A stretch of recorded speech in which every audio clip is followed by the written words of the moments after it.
Bugungi yaxshi kunlarimiz bu taqdir. Lekin istiqlolning sharofati ekanligini anglash kerak. Har birimiz istiqlolga erishilgan davrda amalga oshirilgan ishlarni bir tahlil qiladigan bo'lsak, qancha olamshumul o'zgarishlar bo'lganini guvohi bo'lamiz. Tan olish kerak.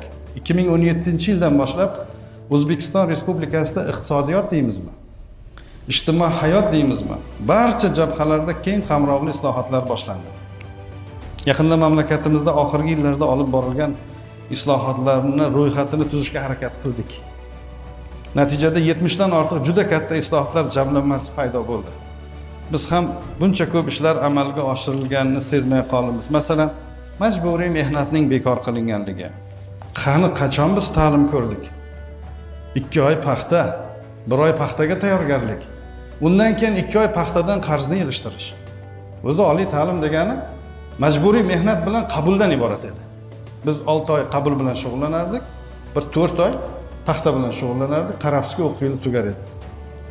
Ta'lim va tibbiyot sohalaridagi sifat muammolar, tashqi munosabatlardagi cheklanganlik kabi to'siqlar.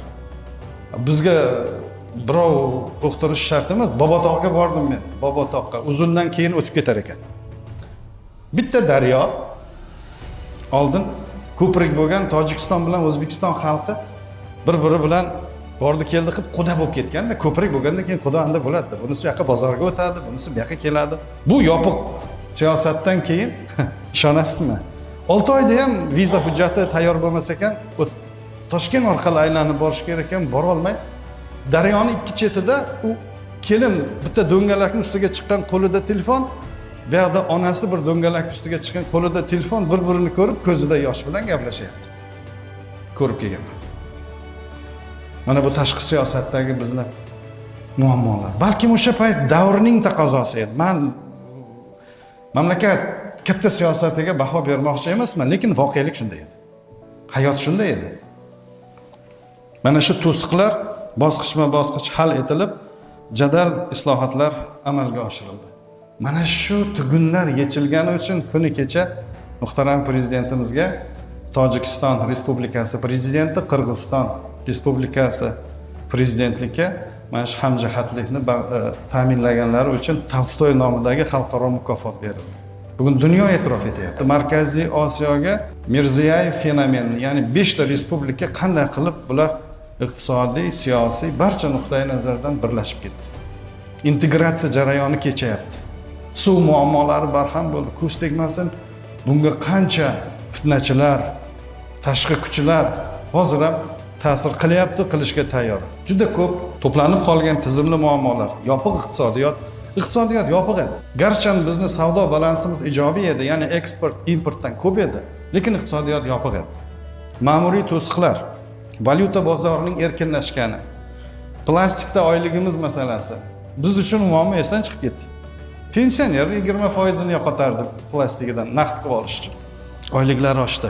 Xorijga chiqish bemalol bo'ldi. Xorijga chiqib kelgandan keyin odam o'zini bir 6 oy josusda his qilib yurardi. So'rovlar bo'lardi. Hozir ketguncha ma'lumot berib keting. Men shu davlatga ketyapman, maqsad shu. Konferensiyaga borasizmi, simpoziumga borasizmi? Boring, yaxshilikni o'rganing.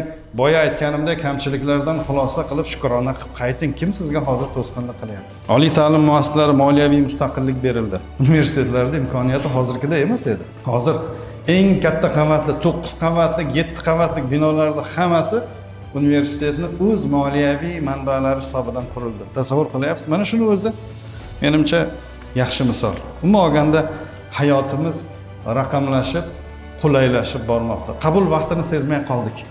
Mana ayniqsa shu bu yil bemalol otpuskaga chiqsam bo'lar ekan, ta'tilga chiqsam bo'lar ekan deb men xulosa qildim. Kechagacha abituriyent yo birinchi kursga qabul qilingan talabani qaysi universitetga, qaysi ta'lim yo'nalishiga kirganini ota-onasi ham, o'zi ham biz ham bilmasdik. Qandayga bizning ishtirokimiz bo'lsin qabulga.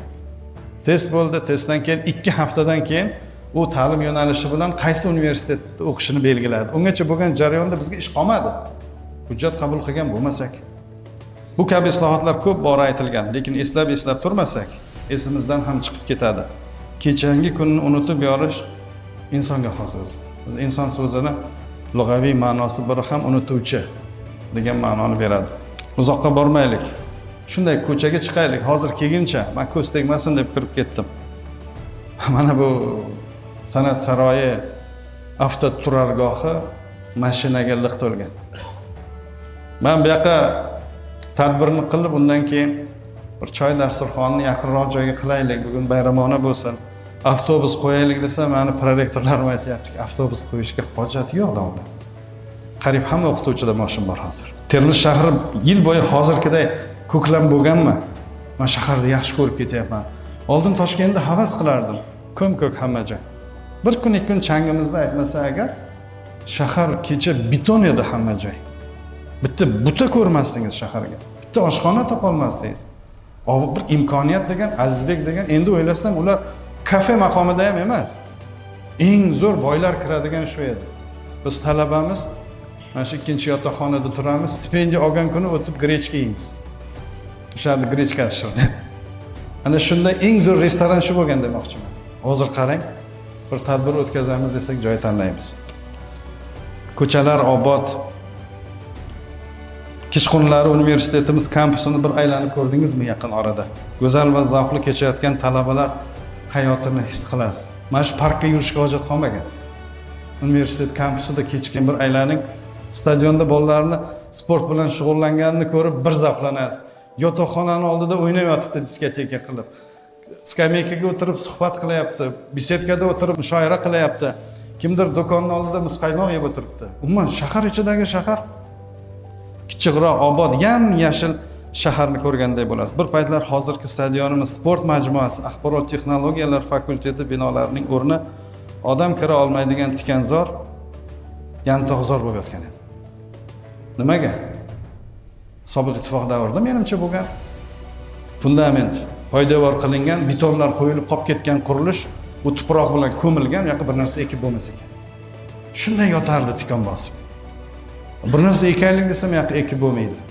Yoki yana universitetimizdan bir ikki misollar ko'raylik. Masalan, ish haqlarining yaxshigina oshgani.